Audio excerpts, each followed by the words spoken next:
So we were talking about debt to income last time we were talking to Mark, but I wanted to dive a little further into it for you guys to understand a little bit more. So there's two types of loans, conventional and FHA for most buyers. Can you talk about the limits of debt to income? You know, the what you're looking for from a debt to income ratio to really make that make sense. Nerd. I love it. Absolutely, Okay. absolutely. So, a couple of things.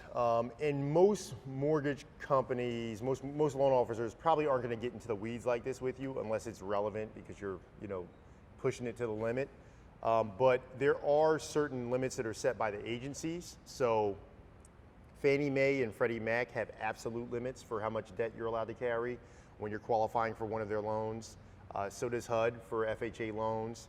VA loans are a little bit more ethereal because the VA doesn't really have a hard limit. It's just whatever they'll approve.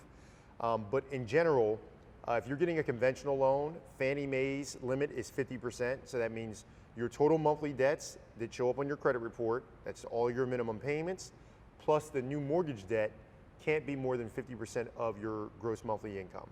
If you're a W-2 employee, if you're self-employed, then it's actually the income that you pay taxes on. So whatever you report as your net income on your taxes. For Freddie Mac, that limit is actually 45%. So the limit's obviously lower for Freddie Mac, but there are some trade-offs, depending on your loan scenario. We may push it to a Freddie Mac loan just because Freddie Mac tends to be more favorable for self-employed borrowers, especially if you have a business where the income's growing and you've been established for a while. Freddie Mac's a little bit more favorable. So you want to be mindful of that.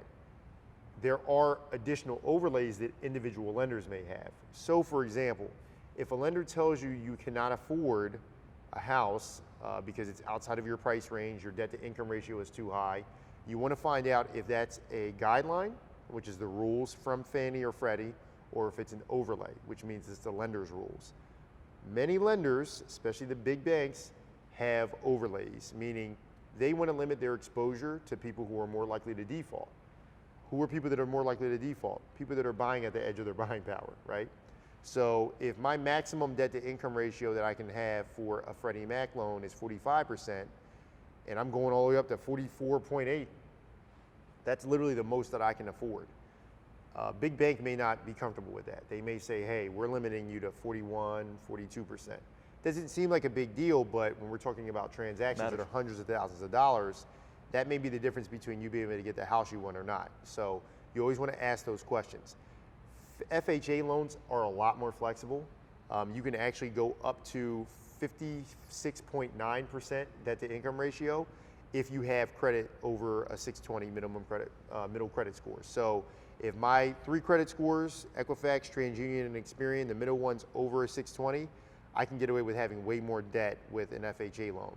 Now there's some trade-offs that come with that. Obviously, we both know FHA loans aren't always the most favorable when you're in a competitive bid situation, but if you want maximum buying power, FHA loans generally are it. And you also have some extra allowance when it comes to your credit score. You can get away with having a lower credit score and still qualify for an FHA loan. And even though it's not really something that the agencies have come out and said, with conventional loans, it's actually gotten much more difficult over the last year, really since COVID hit, for people to qualify for conventional loans if you don't have phenomenal credit. So I've had clients who would normally be able to get a conventional loan, and I had to take them FHA just because their credit wasn't immaculate, or they had some dings on their credit from a couple of years ago, but it's still showing up when we're looking at that 2-year window. That's the most important window when you're applying for a home loan. In the last 2 years, maybe they had some late payments, and so that we had to take them FHA instead of going conventional. Well, in some ways it sucks because in a competitive bid situation, they're not looking as favorable, but they actually have more buying power because they're able to get away with a higher debt to income ratio. So be mindful of that. Lenders will definitely have overlays for FHA loans as well. And I know that's popular for you when you're working with clients that are buying 2, 3, and 4 unit properties, because to house hack and do a 3.5% down payment versus 20%, that's a big difference. Right, absolutely, Yeah. Absolutely. So as you can tell, Mark knows what he's talking about. If you have any questions about loans, want to get the buying process started, direct message me. We can put you guys together and get everything going. I love it. Thanks, Mark. Yeah.